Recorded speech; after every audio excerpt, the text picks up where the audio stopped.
Muy buenas tardes, buenas noches, bienvenidos señoras y señores a este debate público. Ya les hemos contado la actualidad y ahora vamos a analizarla con la colaboración de nuestros invitados a los que doy paso y que les presento de forma inmediata. Empiezo con Evaristo Baizán, que es miembro de Asturias Acoge. ¿Qué tal, Evaristo? Muy bien, buenas noches. muy bien. Muy buenas Y con nosotros también Macarena Torres, que es la responsable del área de la mujer del sindicato Uso. Hola, buenas tardes. ¿Qué tal el sindicato? ¿Y todo bien? Bien, muy bien. Bueno, oíste que ya se empieza a hablar de movilizaciones sindicales en contra de la crisis. Hombre, El claro, sindicato sí. ya la hizo, Uso ya la hizo hace tiempo, ¿no? Sí, sí, a buenas horas responden algunos, los mayoritarios sobre todo. Pero bueno, sí, la verdad que por lo menos que tarde mal y nunca, pero bueno, que haya esa unidad de acción es positivo. Pero sí, la verdad que comisiones y UGT llegan tarde. Bueno, con nosotros está también Tino Fernández, que es el portavoz, el vocero de Medio Ambiente de UNA. ¿Qué tal, Tino? Bienvenido. Muy buenas tardes. Buenas tardes. Bueno, pues una vez saludados los tres, si queréis entramos en materia. Hoy 3 comunidades autónomas, además de diferente signo político, al menos en el caso de Castilla y León, se han puesto de acuerdo para tener, como cuando se separan los padres, una custodia compartida, si es que se nos vale esa expresión, ¿no? Y gestionar conjuntamente los Picos de Europa, que es probablemente el mayor reclamo turístico que tiene Asturias, no es poca cosa, ¿no? Los Picos de Europa, bueno, quien viene a conocer Asturias evidentemente tiene que pasar por el Covadonga, por los Picos de Europa, indudablemente, independientemente casi del tipo de turismo que le guste, ¿no? No solo turismo religioso o natural o de turismo activo, es que hay muchas cosas que hacer, también turismo gastronómico. Así que bueno, a ver si eso sirve para algo, ¿no? Lo del turismo, como sea masivo, pues le fastidiamos. De hecho, bueno, yo soy contrario, estoy en las posturas de los grupos ecologistas más clásicos en la región.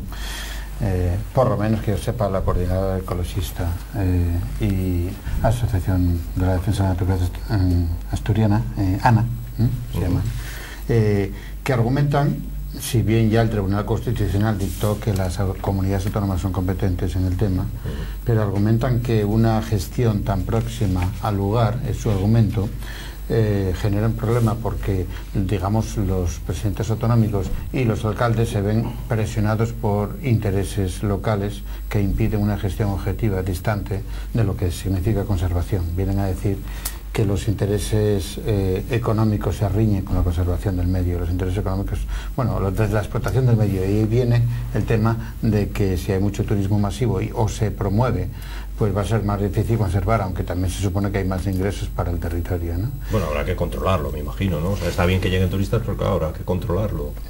Claro. Bueno, nosotros en Asturias, si recuerdas, antes existía el Parque Nacional de Covadonga. De la montaña de Covadonga. De la montaña de Covadonga, antes de que fuera todo el macizo. Y sí que tenía una gestión evidentemente estatal.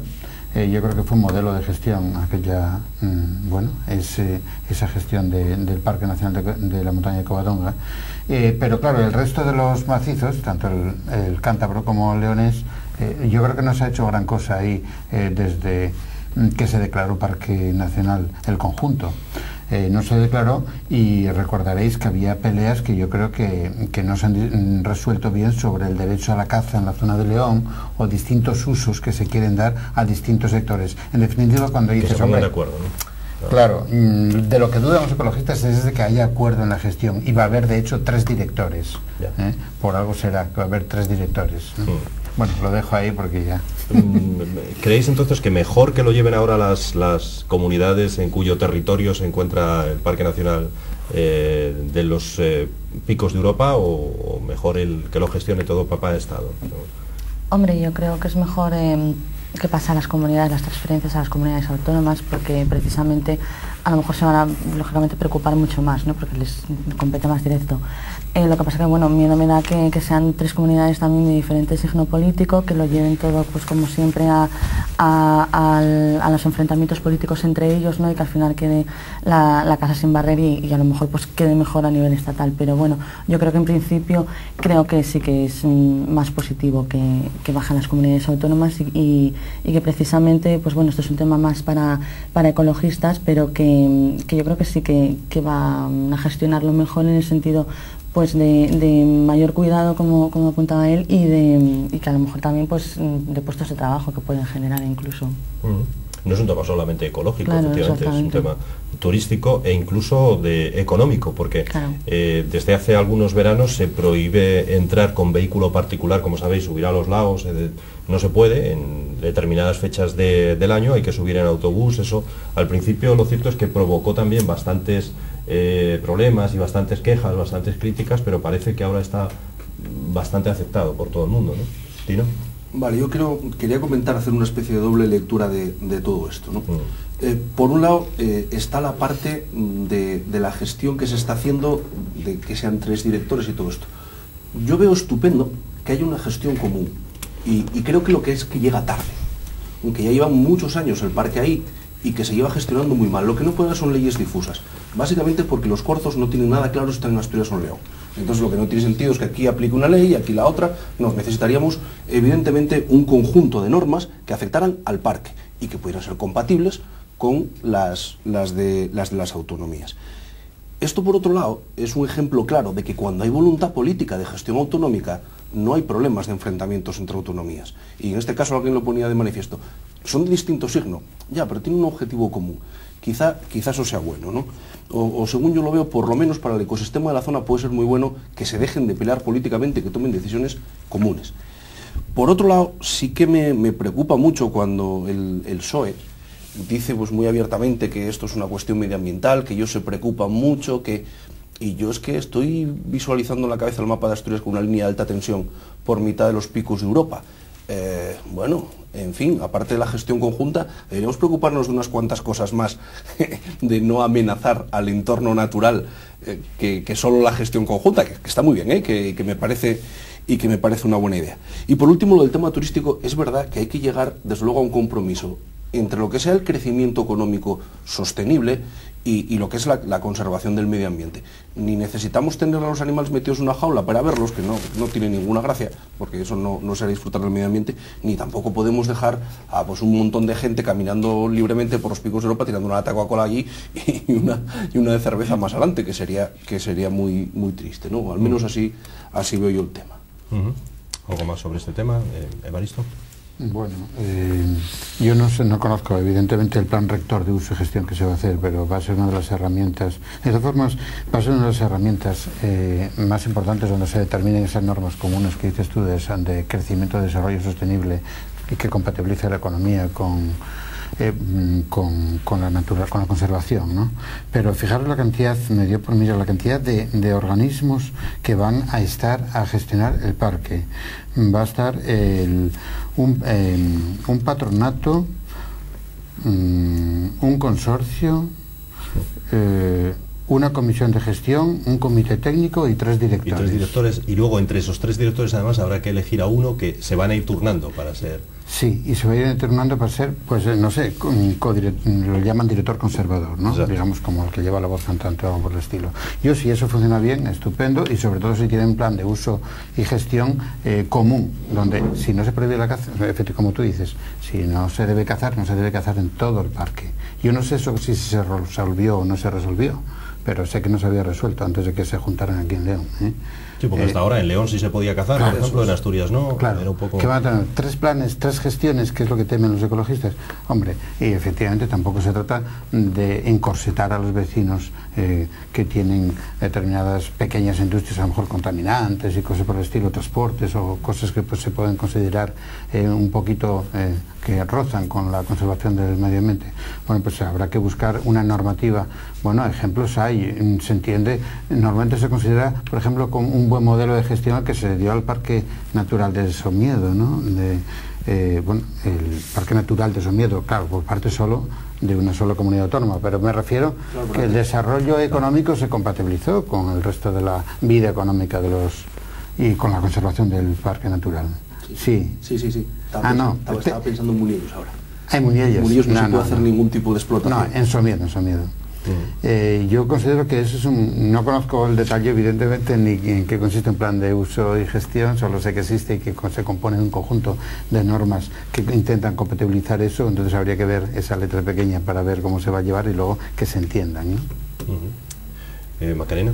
Bueno, en relación a lo que tú apuntabas, que sí es bastante, me dio una idea, la verdad que es bastante bueno lo que decías del tema de que va a haber en plan de desarrollo sostenible a través de un consorcio, un patronato, una comisión, un comité técnico, que hay que sumar técnicos, asesores y demás, gente, bueno, pues puesta, como digo yo, siempre a dedo. Entonces ahí se irá también la mitad de los presupuestos de conservación de los picos, seguro. Como suele pasar, pero bueno. Posiblemente. ¿Tiro? Yo estoy de acuerdo con mis compañeros, pero vamos al 100%. Si no, al vamos. tiempo. Es lo que tememos, ¿no? Que también pueda desviarse, efectivamente, que pueda gastarse parte de los presupuestos en eso, ¿no? Las administraciones autonómicas lo que en muchas ocasiones provocan o producen es que crean que es necesario crear más puestos de directivos, etcétera, de funcionarios incluso. Bueno, puede pasar algo así, ¿no? De personal de confianza, sobre todo. Personal de confianza, claro. Puede pasar, pero yo, mira, que no soy muy dado a darle a esto muchos chances. En este caso yo le voy a dejar la oportunidad de la duda y ver cómo funciona, ¿no? Quizás se hayan excedido, no lo sé, pero por lo menos por ahora vamos a dejar que prueben una gestión conjunta. A ver si de verdad esto va a ser una herramienta política o va a ser una herramienta para gestionar lo que tienen que gestionar, que es el Parque de los Picos de Europa, ¿no?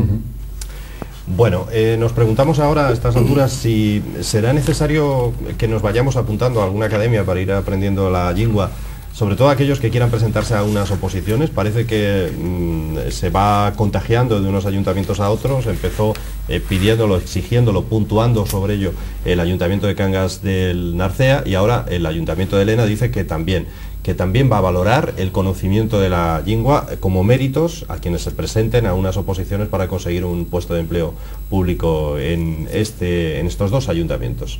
¿Os parece que la noticia es buena, es mala? Muy buena. ¿Sí? ¿Tú crees? Estupenda. Bueno, hay unanimidad, no hay discusión aquí hoy, por lo que veo. Estupenda. Bueno, cuando hablabas, parece que se contagian unos de otros, en realidad solo estamos hablando de dos ayuntamientos. Bueno, pero por algo se empieza, ¿no? Ojalá que sea una cadena, ¿no? Que vaya. Yo creo que no perjudica a nadie, hay que decirlo todo, es lo de siempre, no entender de nuevo una propuesta en torno a la lengua con una propuesta que intente poner algo, para nada, simplemente proponen simplemente valorar esa hombre, es que no valorar en Asturias a alguien que hable mejor asturiano, que lo domine mejor en Asturias, para un trabajo público, cuando hay un plan de normalización que pretende que los empleados públicos dominen el asturiano para poder comunicarse con los administrados. Creo que eso es casi debería ser de obligado cumplimiento, pero bueno, aunque solo sea valorarlo, yo lo considero positivo. Sí, nosotros también, aparte que precisamente esto va en contraposición a la manifestación que hubo este sábado pasado sobre precisamente los profesores de lengua asturiana.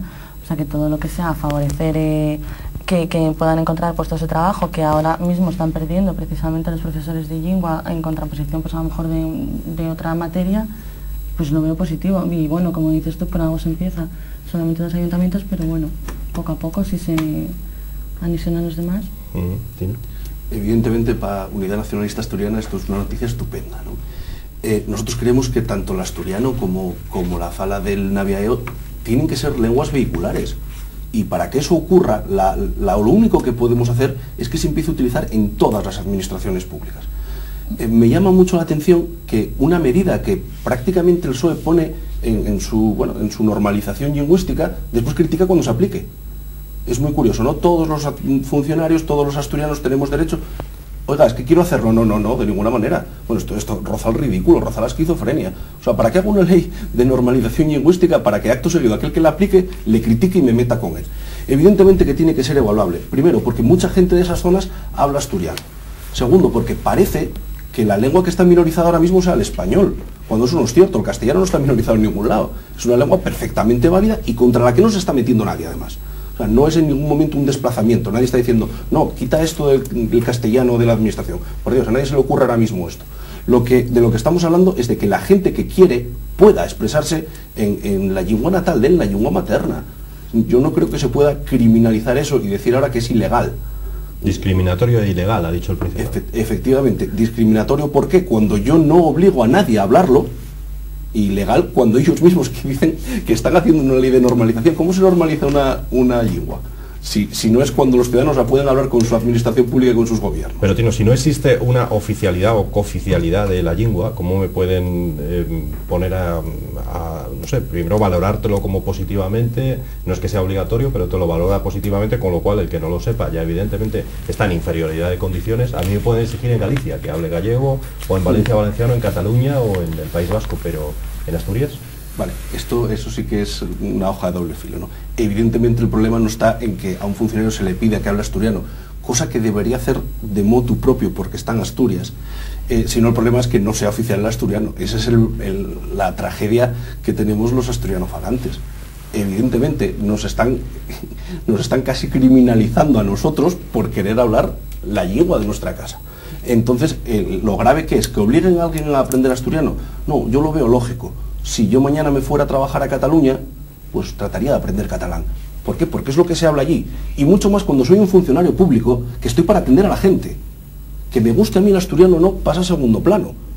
El caso es que yo puedo dar un mejor servicio hablando asturiano porque podré hablar con la gente que habla castellano y con la gente que habla asturiano. ¿Pero tú crees que se da un mejor servicio por parte del funcionario porque hable también la lengua, quiero decir? Evidentemente sí. Quiero decir, a mí me encantaría poder llegar al Ayuntamiento de Gijón. ¿En qué beneficia o en qué diferencia el que, quiero decir, si no te entendieran en castellano, pero todos nos expresamos en castellano también, quiero decir, claro, ¿por qué redunda en beneficio para el ciudadano el que te atienda un funcionario que te hable en asturiano? Eso está muy bien, pero yo te repito lo que te estaba intentando decir antes. No redunda en un beneficio porque evidentemente no tenemos una oficialidad del asturiano, la gente no habla asturiano o mucha gente no habla asturiano. Al final esto es una pescadilla que se muerde la cola. Si yo no priorizo el uso de la lengua asturiana, evidentemente la estaré condenando a muerte en el futuro, ¿no? Entonces, claro, lo que tengo que hacer es proporcionar los vehículos de transmisión del asturiano necesarios para que esa lengua no se muera. Y es allá donde voy. Y el mejor servicio evidentemente lo da. Y te voy a decir por qué. Aunque solo sea porque poco a poco vamos a ir culturizando a la gente de que no es una lengua muerta que solo vale para hablar en casa con los tus fíos o en el chigre. Eso yo creo que es fundamental, que la gente se dé cuenta que puedo usar esto cuando voy a hablar con el alcalde o cuando voy a hacer negocios. Ese tipo de cosas son las que harán del asturiano, algún día esperamos muchos, una lengua más que viva. Todas las lenguas minorizadas tienen el problema del desprestigio completo, ¿no? Están desprestigiadas, entonces efectivamente quedan reducidas a ámbitos domésticos concretos. El hecho de que un documento oficial esté en asturiano hace mucho más porque el paisano del pueblo no se sienta inferior que ningún discurso, ni que unas cuantas clases. Es decir, que él vea plasmado y escrito como él fala, dice, pero también así no se puede decir y escribirlo, pues mira, está escrito lo que sale en la tele, ya se sabe. Eso tiene prestigio. Eso es lo que hay que hacer, aunque no sea más que la lengua esté viva, ¿no? Sí. Aunque no sea más que para conseguir que el retroceso de la lengua sea menor. En cuanto a lo que dice ahora Baristo, me hace mucha gracia porque mi abuela, bueno, pues hablaba bastante bien asturiano y ojalá yo hablara tan bien como ella, que no lo hago. Y ella siempre me decía, nenín, no fales así, que tú estudies no vieu. Entonces, era como decir, pero bueno, una persona que está estudiando una carrera, ¿cómo va a hablar como yo? ¿No? O sea, que no, abuelita, que no, que lo que tú fales es tan bueno como lo demás. Entonces, que esa persona pueda llegar a un sitio y no sentirse inferior por hablar así, eso es bueno, y un logro para el asturiano que no tiene nombre. Y además, aquí la noticia comenta que bueno, que se valorará positivamente a los profesores, ¿no? No que dice que se les exigirá, igual se valorará positivamente, pues igual que se valora pues un máster en determinada materia o otra cosa, con lo cual, siendo en Asturias precisamente, es positivo. Además hay mucha gente que a lo mejor quiere como asignatura optativa pues estudiarlo y se ven que no pueden. Yo, por ejemplo, una de mis sobrinitas pequeñas se apuntó a teatro, pero la otra se apuntó a lengua, pero al año siguiente no pudo hacer lengua porque el profesor, pues bueno, pues lo despidieron y entonces se tuvo que apuntar a otra asignatura optativa, ¿no? Entonces, pues bueno, si hay gente que no quiere estudiar, pues es positivo también. Bueno, yo finalizaría diciendo que es que hay leyes aprobadas en el Parlamento en torno a la lengua asturiana, pero lo digo con absoluta asepsia, que no se están cumpliendo. No se cumplen. Entonces, bueno, como muchas otras, si exigimos que se cumplan las leyes, pues que se cumplan todas, simplemente. No, y sinceramente yo llevo ya mucho tiempo opinando que con el nivel de educación en asturiano que tenemos, que es bajo, no en cuanto al nivel docente de los docentes, ¿no?, sino de la escolarización en asturiano. En un primer estado deberíamos pues empezar a pensar de que todos los funcionarios, y no digo de hoy para mañana, que todo esto tiene que tener unos plazos y unos tiempos, que todos los funcionarios de la administración pública tendrían que hablar en asturiano, por lo menos entender a una persona que les hable. Pero, y lo digo tanto del asturiano como de la fala del naviaeo, o sea, exactamente igual. Si yo vivo en esa zona y la gente... Yo estuve hace bien poco en Cangas de Narcea y es verdad que tú estás en el bar y la gente les oyes que tienen otro tono que no es el tuyo, y a mí por lo menos me presta mucho oírlos hablar así y que tampoco les entiendo del todo bien, pero bueno, evidentemente es otra modalidad lingüística, y que claro que les atiendan como hablan ellos, que no se sientan inferiores o se sientan peores por hablar de otra manera, que deberían sentirse muy orgullosos. Oye, por cierto, ¿habéis visto una serie de Antena 3 que se llama Doctor Mateo, que está rodada aquí en Las Tres? Algo habréis visto, por lo menos, un trocín, ¿no? ¿O no? Yo he visto solo los anuncios, no tuve que ser de verdad. Lo digo, pues está patrocinada en cierta medida, en buena medida, por el Principado, y el acento asturiano allí, yo no sé si vosotros lo notáis, pero para nada. Acento gallego sí hay alguno, y incluso alguna con acento extremeño.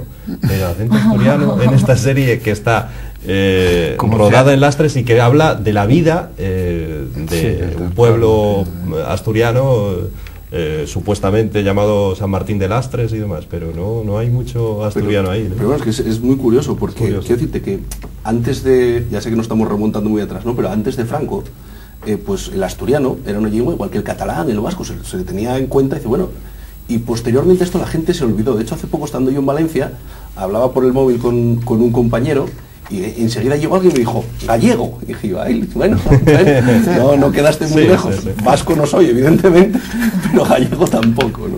Pero sí que es verdad que el asturiano fuera de aquí prácticamente no se conoce.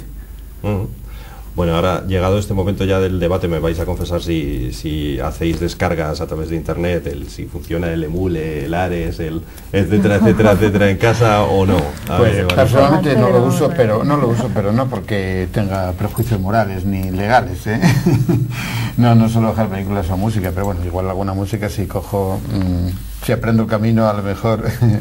O sea, es más bien por adaptarse a las nuevas tecnologías, por lo que no hasta ahora, ¿no? Sí, por falta de necesidad, tal vez. A lo mejor prefiero comprar el disco por viejos hábitos, ¿no?, de adquirir la música por otros medios. Tampoco está tan cara. Bueno, no sé, aquí Macarena no está de acuerdo. Sí, está carilla, la música está carilla, y las películas también. Que te confiese, no sé, aquí en la tele no te cuento cómo funciona el Ares. Vale. Pero muy rápido, funciona muy rápido, muy bien. Va rápido, vale. ¿Tino? Bueno, yo respecto al comentario este sí que quiero decir una cosa bastante importante. Lo que estamos viviendo de unos años para acá es un control, por una parte, necesario de Internet. Quiero decir, no se puede tener Internet abierto al mundo, porque hemos visto hace bien poco redes de pornografía infantil y cosas que... Yo comprendo que eso es muy malo, que se debe amputar de la sociedad lo antes posible, ¿no? Sin embargo, estamos viviendo un proceso, como me imagino que se vivió pues en las radios en su momento, que cada uno agarraba su radio de radioaficionado y emitía, y posteriormente pues ahora hay que tener una licencia para tener una radio, una televisión, evidentemente. Pues estamos viendo un proceso similar. Es evidente que la información es poder, que en Internet hay muchísima información y que a los gobiernos no les gusta del todo que todo eso corra tan libremente como está corriendo ahora. Entonces, pues por un lado está la parte de los derechos de autor. Yo estoy de acuerdo en que los autores tienen que tener sus derechos, pero quisiera saber yo todos esos autores. Por ejemplo, pues hace bien poco estuve tomando algo con la gente de Sofastur, que está con un software libre en asturiano, pues haciéndolo, implantándolo gratis a la gente, poniéndoles portátiles en SUSE, que es un sistema operativo free, quiero decir, libre, no gratuito, que siempre me sale gratuito, no, libre, es un sistema operativo libre, en este caso en asturiano. ¿Por qué esa gente no puede compartir sus cosas por internet? Eso sería un absurdo. Que toda esa gente que pone sus programas porque los quiere poner, que los hacen ellos, o sus fotos, o su música. Yo tengo un amigo que tiene su música puesta en internet a coste cero. Entonces, ¿quién es el gran beneficiado de todo esto? Evidentemente, los grandes grupos de la cultura, los grandes grupos mediáticos, que son los que venden, y que tarde o temprano aprietan a los gobiernos para que esto deje de ocurrir. ¿Eso es bueno? Bueno, si fuera en beneficio de los artistas, yo no lo vería mal, o no lo vería mal del todo. Si esto es para que una sociedad privada pues ponga otro cero en su cuenta de ingresos, pues hombre, tampoco lo veo yo tan positivo, ¿no? Y yo creo que un poco van por ahí los tiros, más que por proteger a los derechos de los autores. Lo digo, y todo esto viene a cuento porque, como ya muy bien adelantaba Tino, Francia prevé 10.000 advertencias diarias por las descargas ilegales. Te van a hacer 3 advertencias y a la tercera te cortan internet desde 3 meses a un año si descargas, como decíamos, o películas o canciones de forma ilegal. Comenzó con esta medida, comenzaron otros países en Europa, Alemania, Inglaterra, y ahora ya Francia, ya lo tenemos muy cerquita, quiero decir, o sea que no sé si pasará a los Pirineos. Pues seguramente pasará. ¿Tú qué opinas? Sí, bueno, el carnet por puntos de esto de internet, ¿no? Sí, algo parecido. Pero bueno, es que de todas formas también, o sea, es que realmente ya te cobran derechos cuando compras un ordenador, cuando compras accesorios para el ordenador, cuando compras los CDs vírgenes, cuando compras etc. Y bueno, realmente también se confunde a lo mejor los programas estos de descarga con los programas de compartir archivos. Entonces, pues la gente, como comentabas tú, la gente que tenga un blog o tenga o quiera compartir archivos entre unos y otros, pues bueno, es que eso tampoco lo van a poder controlar. Y realmente, por mucho que penalicen esos programas de descarga, siempre va a haber otra cosa que se invente que sea eso, el compartir archivos, que es como mandar un email, una canción. Si además tú la has comprado y se la quieres mandar por email, pues es que no sé tampoco la forma de controlar eso. Y a veces, para imaginarlo, pongo en paralelo el mundo virtual de internet y el mundo real, ¿no? Y entonces efectivamente tú con un amigo puedes intercambiar productos, incluso copias personales. Cuando no existía internet ya lo hacíamos. Ya lo hacíamos. Había un amigo que se compraba el disco y los demás lo grabábamos. Ahora, En una casete. Claro, las célebres casetes. De todos modos, ahí ya estás metiendo el dedo en la llaga de algo que es todavía más importante, ¿no? Las GAE ahora mismo, ya hablando clarísimamente de las GAE, es la que capitaliza pues absolutamente todo el tema y tal. Sin embargo, yo creo que yo ya pagué muchísima música a las GAE, pero muchísima por toneladas. Hace 2 años, para hacer copias de seguridad de ordenadores, a mí me cobró las GAE 600 euros en impuesto para las GAE. Yo creo que en la vida que tengo no gasté tanto dinero en música. Quiero decir, a un disco de 2.000 pesetas se compraba yo cada no sé cuánto tiempo, pues hombre, hasta 600 euros había muchos discos, ¿eh? Sí. Quiero decir que ya te lo están cobrando de antemano, en tu conexión a internet, en tu impresora. Sí, lo que decía Macarena, el canon de los discos. Y pese a eso pueden multarme por bajarme la canción, no sé, yo creo que ya tengo pagadas muchas canciones de antemano. También entre el Windows, los programas informáticos que compres, etc. O sea, es que estás pagando por todos. Es que realmente... Yo te cuento, mi criterio es ético completamente, como todavía no tengo uno claro, jurídico evidentemente, o legal, entonces, pero es ético. O sea, yo la música asturiana de Asturias, de pequeños... cantantes o grupos que vendan, que sabes que tienen una producción limitada, y yo eso lo compro. Ahora, Bruce Springsteen, con todos mis respetos para Bruce Springsteen, lo pirateo y punto. Y ya gana bastante. Pero es que incluso hay artistas que cuelgan ellos mismos sus canciones por internet, porque muchos de ellos dicen que bueno, que ellos ganan más en un concierto que realmente la parte proporcional que les toca cada vez que tú compras un CD. Sí. Bueno, lo que parece... Sí, y se hacen también publicidad, porque muchas veces a lo mejor si cuelgan la canción, te la bajas, no lo conocías, a lo mejor pues mira, ya conoces a esa... Efectivamente, y es lo lógico, y igual que ya que hablabas tú del software, es decir, hay todo un movimiento impresionante del software libre. Quiero decir que tú hay páginas como SurceForge que son estrictamente de software libre, de gente que colabora porque quiere. Yo creo que no hay ningún gobierno que tenga derecho a decirles ¿por qué yo no puedo mi trabajo cederlo gratuitamente en internet? Sí, además eso va más, el fenómeno se va en paralelo al intento de control de la red. O sea, por un lado está esta noticia que vimos en Francia, que puede pasar a España tranquilamente, de intentar controlar por medio de obligando a los proveedores de servicios de internet, a los servidores, a que te adviertan y que luego no sé qué, y que acaben cortándote la conexión. Con dinero público lo van a hacer, no olvidéis eso. Lo quieren, claro, quieren compensar a los grandes servidores por el dinero que van a perder y por lo que cuestan los programas. Si no me equivoco es así, ¿no? Para que no les salga, para no perjudicarlos, pero es increíble. Pero paralelamente está el movimiento de software libre y del Creative Commons y de, bueno, lo mismo que en la realidad, como decía antes. Es decir, también hay todo un movimiento de intercambio de cultura que quiere jugar fuera de los cauces de la propiedad y de los derechos reservados. Es que yo creo que la cultura, la información son derechos, y al menos el acceso debe ser libre. Yo entiendo que todo el mundo que sea un creador tenga su derecho a ganar dinero, pero luego esto no se reparte entre los creadores. Quiero decir, no se le reparte a este músico tan bueno, que hace esta música tan estupenda, que lleva 14 años en el conservatorio, no, al hit superventas de turno de yo qué sé qué, claro. Y que con el 90% del dinero de esos derechos todos sabemos que son pues de Virgin o de la compañía de turno. Si no hay más, y no es que esté perdiendo dinero, eso es una gran mentira. Lo que no han hecho hasta ahora ha sido adaptarse a las nuevas tecnologías. Que lo harán, que tienen mucho dinero para hacerlo, lo harán muy deprisa, pero lo que han hecho es perder la batalla contra las nuevas tecnologías, hasta ahora. Ahora empezarán a meter dinero para ganarla, evidentemente. También juega mucho con la demagogia de que se pierden muchos puestos de trabajo por el tema de descargas ilegales en internet y todo eso, pero bueno, que no, porque realmente los que están perdiendo son las grandes empresas en los beneficios, pero no los trabajadores. De hecho, hace poco estuvo Stallman en Gijón, que es uno de los padres del software libre y tal, y lo comentaba, ¿no? Decía, bueno, si veis la gráfica de los beneficios por descargas de las grandes compañías y veis la subida de los artistas, dices tú, bueno, esto es horizontal y esto es exponencial. Evidentemente, aunque cada persona que se descargue legalmente pague muy poco, eso es mucho volumen de gente. Y nadie se descargaría legalmente si no tuviera internet, si no tuviera este tipo de herramientas. Entonces, evidentemente, lo que tienen que hacer es aprovecharlas. Que no lo han hecho hasta ahora, pero que lo harán, que no dudéis que un día se meterán en nuestro ordenador a mirar qué canciones tenemos y cuáles tienen copyright y cuáles no. Es cuestión de tiempo. No, de todas formas, aunque pongan una tarifa de un precio asequible para poder descargarte cosas, si a lo mejor te lo quitan el precio de lo que te vale la conexión, que yo creo que tenemos una de las más caras en Europa, la conexión a internet, de lo que te valen los ordenadores, los programas, etc. O sea, es que se compensa una cosa con otra. Pero esa parte, por ejemplo, no han dicho nada, ¿me entiendes? De esa parte de bajar la conexión, eso el gobierno no.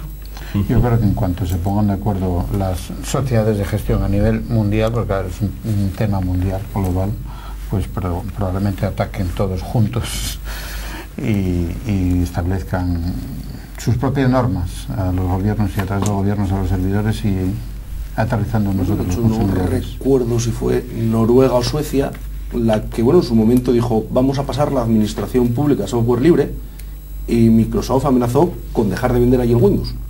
Y claro, bueno, y dieron para atrás al proyecto, es decir, hasta ahí pesa una gran compañía contra un gobierno. De presión, es decir, vale, pero tú piensas todas las empresas que hasta ahora tienes funcionando con Windows, que se lo dejo de vender, y el gobierno dio para atrás. Quiero decir, hasta ahí pueden apretar. Que le dieran el premio Príncipe de Asturias no tiene nada que ver con eso. No, creo que no. Bueno, nos deja más tranquilos. Bueno, señores, pues así despedimos este debate público. Por cierto, antes de irnos, enviar desde aquí un saludo muy afectuoso a una colaboradora que, como es Quique Gómez Aces, que ha sufrido una dolencia en estos últimos días y a la que de verdad deseamos que le dio un derrame cerebral, si no me equivoco. Ojalá que no sea nada, que mejore positivamente y que esté con nosotros en breve de nuevo. Desde aquí un saludo para Quique. Gracias a ustedes por estar con nosotros y mañana más, después del informativo de las 8:30. Hasta mañana.